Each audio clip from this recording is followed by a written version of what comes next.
Welcome to FotoArca, the seamless software designed to effortlessly organize and safeguard your precious photos regardless of the source. Let's look at transferring photos directly from external devices and from internal folders. First, start by launching the FotoArca Camera Connect application.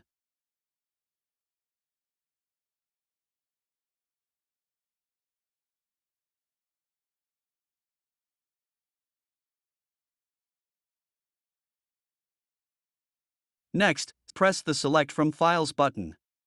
This will open the Files app on your device to the last open folder you accessed.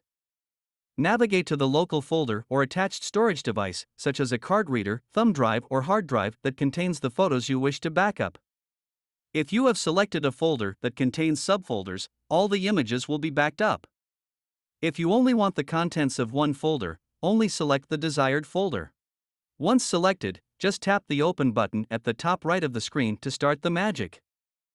This is the best way to back up your files from your cameras that don't have a USB port to hardwire to. It is also a great way to back up your memory cards so memories are not lost if you lose them or they get stolen. That is all you need to do to safely back up your photos to your mobile device. Thank you for choosing FotoArca Camera Companion. We look forward to seeing you in the next video.